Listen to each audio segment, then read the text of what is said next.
Bismillah. Nama asli Abu Ubaidah adalah Amir bin Abdullah bin Jarrah, tapi orang-orang lebih mengenalnya dengan julukan Abu Ubaidah bin Jarrah. Beliau lahir pada tahun 583 Masehi, tepatnya 27 tahun sebelum Nabi Muhammad diangkat menjadi nabi. Ayahnya bernama Abdullah bin Jarrah, sedangkan ibunya bernama Ummu Umaymah binti Ganam. Dari segi penampilan, Abu Ubaidah ini diriwayatkan memiliki fisik yang mirip banget sama Abu Bakar As-Siddiq. Tubuhnya tinggi kurus, wajahnya tampan, dan kulitnya putih bersih. Dan yang membuat Abu Ubaidah ini lebih mempesona adalah pembawaannya yang tenang dan elegan. Beliau ini tipe orang yang gak banyak ngomong, tapi sekali ngomong, semua orang langsung diam dan respek sama beliau. Orang diam bukan karena suaranya yang keras, tapi karena setiap kata yang keluar dari lisannya selalu bijak, tenang, dan penuh makna. Kalau Abu Ubaidah udah bicara, bukan cuma telinga yang mendengar, tapi hati pun ikut mengiyakan. Keren banget kan? Abu Ubaidah bin Jarrah adalah salah satu sahabat Nabi yang termasuk ke dalam golongan As-Sabiqun al-Awwalun, yaitu orang-orang pertama yang memeluk Islam. Beliau masuk Islam melalui ajakan Abu Bakar As-Siddiq.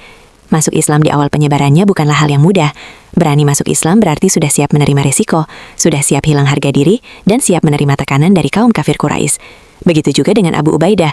Di awal-awal keislamannya beliau sempat dicaci, dihina, bahkan disiksa. Tapi Abu Ubaidah nggak pernah mundur selangkah pun.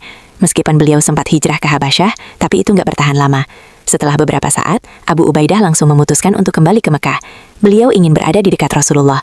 Abu Ubaidah udah bertekad, jika Rasulullah terbunuh, ia pun siap mati bersamanya. Abu Ubaidah selalu hadir di setiap peperangan bersama Rasulullah. Beliau nggak pernah absen sekalipun. Di antara kisah heroik Abu Ubaidah bin Jarrah dalam peperangan bersama Rasulullah adalah saat Perang Badar dan Perang Uhud. Di dua perang ini, nama Abu Ubaidah begitu harum terukir di dalam sejarah Islam. Bahkan di Perang Badar, Allah menurunkan firman-Nya untuk memuji ketegasan beliau. Jadi gini ceritanya, saat Perang Badar sedang berkecamuk, Abu Ubaidah terus menyerang pasukan kafir Quraisy yang ada di dekatnya. Beliau menghajar mereka sampai membuat pasukan kafir Quraisy ini lari kocar-kacir. Nah, saat Abu Ubaidah sedang mengejar pasukan kafir Quraisy, ada satu orang dari pihak Quraisy yang terus mengejar beliau. Orang ini mau membunuh Abu Ubaidah bin Jarrah.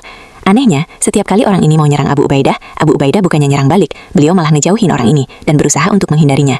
Padahal semua pasukan kafir Quraisy dihajar oleh Abu Ubaidah. Cuman orang ini aja yang beliau nggak hajar. Kalian tahu siapa orang ini? Orang ini adalah ayah Abu Ubaidah sendiri. Ya, kalian nggak salah dengar kok. Orang yang mau membunuh Abu Ubaidah itu adalah ayahnya Abu Ubaidah bin Jarrah. Lah kok tega banget sih ayahnya? Bisa-bisanya dia mau ngebunuh anaknya sendiri. Jadi gini sahabat seiman, Abdullah bin Jarrah atau ayahnya Abu Ubaidah ini mulai benci sama Abu Ubaidah setelah Abu Ubaidah memutuskan untuk memeluk Islam. Makanya dia sengaja ikut perang Badar. Tujuannya cuma satu, yaitu untuk menghabisi anaknya sendiri. Akhirnya Abu Ubaidah pun sadar kalau beliau terus mengabaikan ayahnya, bisa-bisa ayahnya akan membunuhnya dari belakang. Makanya Abu Ubaidah pun tiba-tiba berhenti. Lalu beliau menghadap ke ayahnya dan mencoba untuk menenangkannya. Wahai ayah, aku adalah anakmu.